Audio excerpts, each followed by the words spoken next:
everybody, DF here, and welcome to Beauties and Beasts, the podcast for all things Beauty and the Beast. It is the month of March, which is Women's History Month, the month where we celebrate the accomplishments of many wonderful, independent, strong women throughout history. And to celebrate this month, I thought we would explore the concept of the female beast further, as we did a couple episodes back in The Pussycat Princess. But today I'm going to talk about one of my favorite Beauty and the Beast type films, the 2006 movie Penelope, which is about a girl who was born with a pig's nose, played by the lovely Christina Ricci. You may know her as Wednesday Addams from the Addams Family movies, or as Kat from the movie Casper. And what I love about this movie is that it's a twist on the tale, not only because it's gender bent, but, spoiler alert, what breaks the curse is not what you would expect.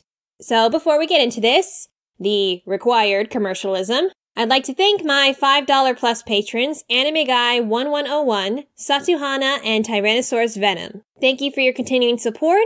If you'd like to support this podcast, and you can pledge a certain amount of money a month, at least $1, please, by clicking on the green button in the right-hand corner of the screen if you're listening on Podbean. If you're listening on YouTube, follow the link to the patron page in the description below. It'll be one of the first links in there.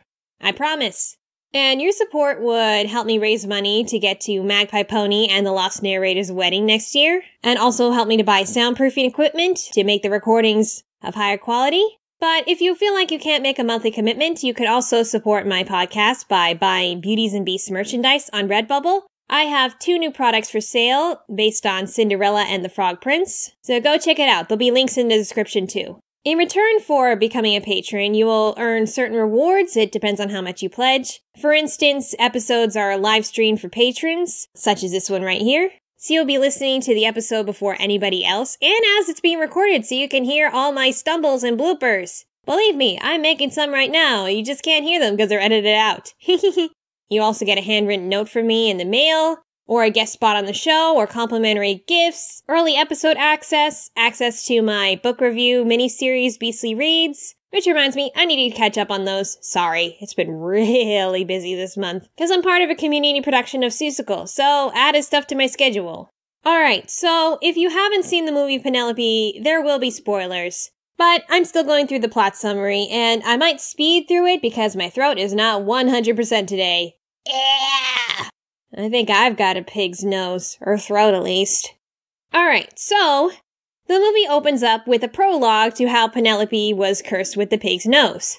So Penelope's great-great-something-or-other grandfather had a scandalous affair with his house servant and got her pregnant. And he was going to marry her, but his friends were like, no, you can't do that. Because, they were blue bloods, all uppity and such. And so, devastated, his girlfriend killed herself by jumping off a cliff. And her mother happened to be a witch. She put a curse on the family, saying that the next girl born in the family would be born with the face of a pig. A few decades later, that first girl was Penelope. And you know what? She's just cursed with a pig nose and some ears, but actually not really that bad looking. I mean, still Christina Ricci, who's just plain cute. And the only thing that can break the curse, as the witch said, until one of your own kind can accept the girl for who she is, until death do they part. And naturally they assume once she gets married to a blue blood, then the curse will be broken. But because the family is all high society, they keep Penelope a secret from the world. And as she's growing up, she's isolated in the home and being prepared for marriage, taught to be the perfect bride, learning French and history. To make up for her ugliness, she's gotta have brains and talent, right? Yeah, but this is so she can get married. Pressure, huh? And when she's finally old enough to get married, all blue blood bachelors, they come to talk to her through a one-way window. But they all run at the sight of her. But when they're caught by the butler, they sign a release form to deny her existence. And this goes on for some time until one suitor gets away. And you know what? I forget his name. It's not really important. I'm just gonna call him Lord Douchebag. So he starts spouting things about the pig girl who's going to eat him, and naturally everybody laughs at him. So to prove he's not crazy, he joins forces with a photographer who had lost his eye trying to get a photo of Penelope when she was a baby. Yeah, the mother was not happy about him hiding in the cupboard. But since they only let blue blood bachelors in to see Penelope, they make a plan to find a certain blue blood bachelor who is broke and down on his luck, so he kind of needs the money. The photographer goes to the casino where this blue blood frequents, but accidentally mistakes an average Joe, or rather, Johnny, his name is Johnny, for this blue blood. And Johnny's like, no, you got the wrong guy. Hey, I can pay you. Okay, well, kind of need the money since I'm high in gambling debts. So Johnny comes to see Penelope, and he has a hidden camera in his jacket, and he converses with Penelope, but she can see him, and he can't see her. And, they start to fall in love and get along great, but then she reveals herself to him. He's surprised, naturally, at first, but he doesn't run away immediately. But then the camera goes off in his jacket, and he's like, oh, no, this can't be good. And Penelope, thinking that he's reacting badly, just runs away. But the mom's like, no, you ran away this time. Come on, he's the one. By this time, Johnny's trying to leave. And he said, no, this is a mistake. But then Penelope tells about the curse and asks Johnny to marry her. But Johnny, knowing that he is not a blue blood and cannot break the curse, says, I'm sorry, I can't. And of course, she mistakes that as, no, I can't marry a pig. So Johnny destroys the hidden camera in his jacket and tells the photographer and Lord Douchebag that the deal is off. Penelope is heartbroken. Now, in Beauty and the Beast stories, there is often a betrayal, but the interesting about this betrayal is that it had a different effect on the Beast character. Because, in the original Beauty and the Beast, he practically almost died because Belle had broken her promise. But this beast, Penelope, instead of giving up on life once her heart was broken, she went out to start her life, finally leaving her home and hiding her nose in a scarf. She goes places in the city, makes a motorcyclist friend. Needing money, she sells her photograph to the photographer to make money. But then after seeing the photos, he decides he does not want to print it because, she's not really monstrous. She's just this normal girl with a pig's nose, but still, he doesn't really want to bother her. But Lord Douchebag does print the photo. Because he doesn't care about hurting other people's feelings. And everything's fine for Penelope, even though her picture's in the paper, to a point where she faints in the bar and her disguise is dropped. And she wakes up in the hospital to find the paparazzi taking pictures of her, and she's surprised that they're not running. So now that her secret is out, Penelope is free and open. She's hanging out in bars with new friends, and turns out the press loves her, and they don't think she's a monster. But Lord Douchebag tells the press that monster, that thing, needs to be locked up in a cage. And of course the paparazzi are like, are you kidding me, man? And the father says that he is disgracing the family. The Lord Douchebag's father, should say Lord Douchebag Sr., and that Lord Douchebag Jr. needs to make up for it. And how?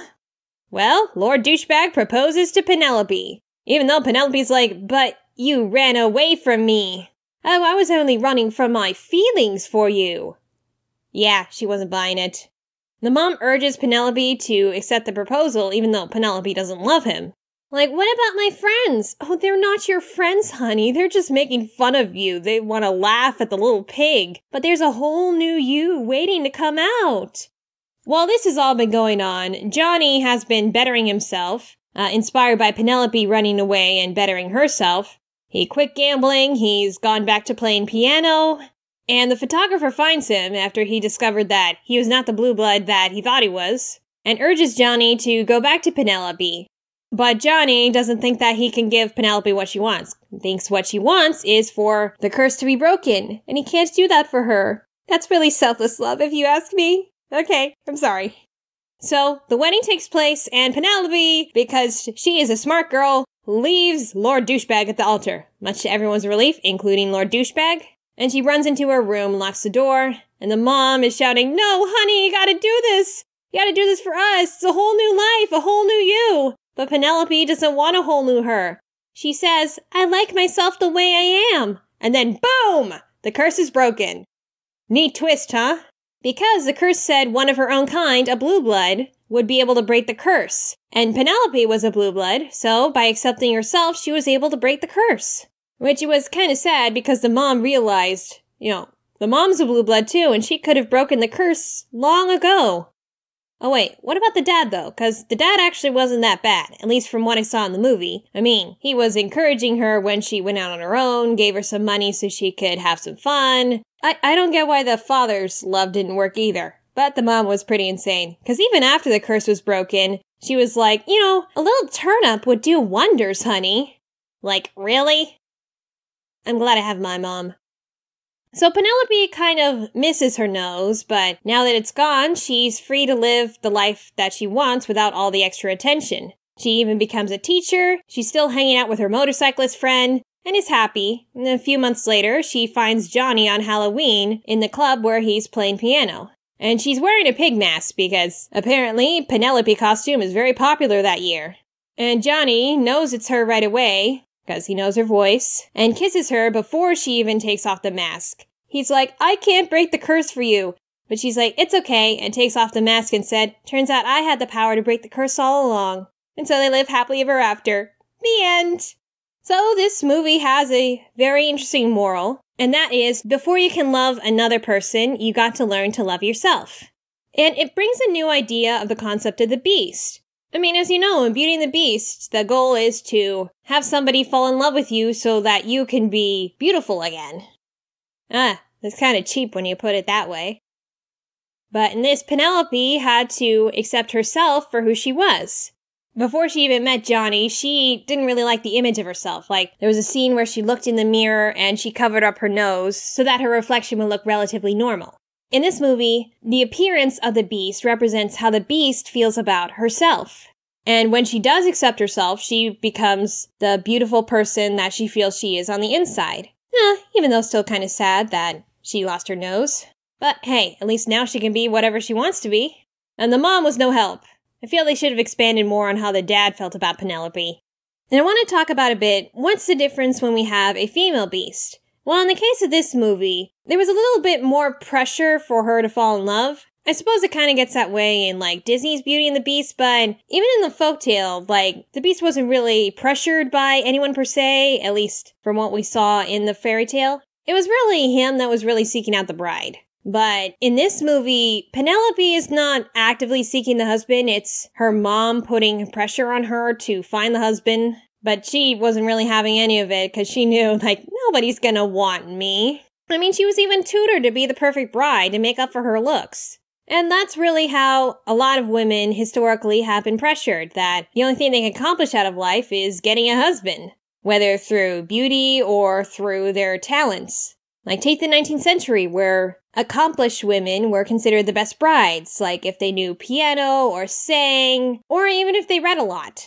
Really depended on the husband. But in this movie, while there was romance, it wasn't the main plot. When Penelope met Johnny, even though, she was really liking him, she was not really in a place to start a relationship. She had to work out her own issues first. And it was not until she was settled into her new life and her new job and fully accepting of herself that she was able to be in the relationship with Johnny. And Johnny, too, went through some changes. Like, he had his own problems. Started out from a down-on-his-luck gambler, not really accomplishing anything, to getting a job and making it out on his own, the same way she did.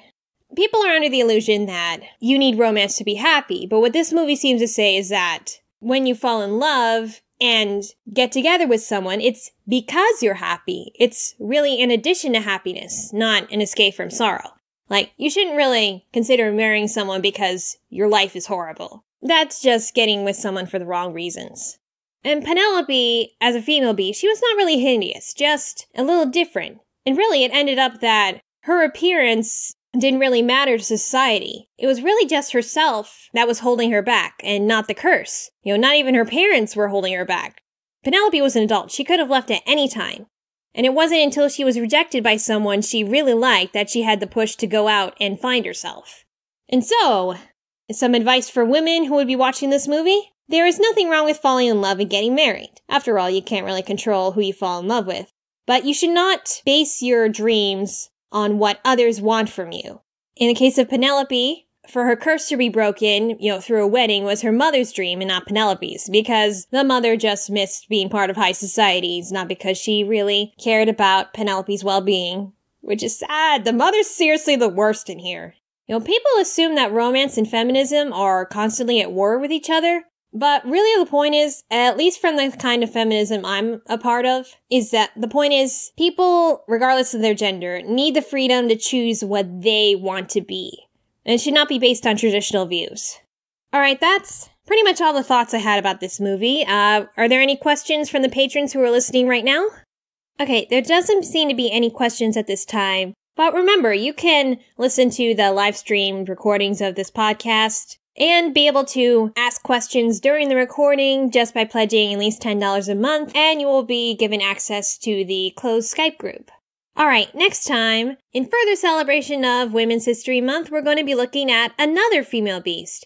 And this is from a lesser-known movie. It's a Norwegian film called The Lion Woman. Trust me, it's pretty good, and as far as beast story goes, it's very interesting. Alright, until next time, and remember, true beauty comes from within, and before others can see that true beauty within you, you gotta see that true beauty within yourself. Oh yeah, and mothers, please, please, please don't pressure your daughter into plastic surgery.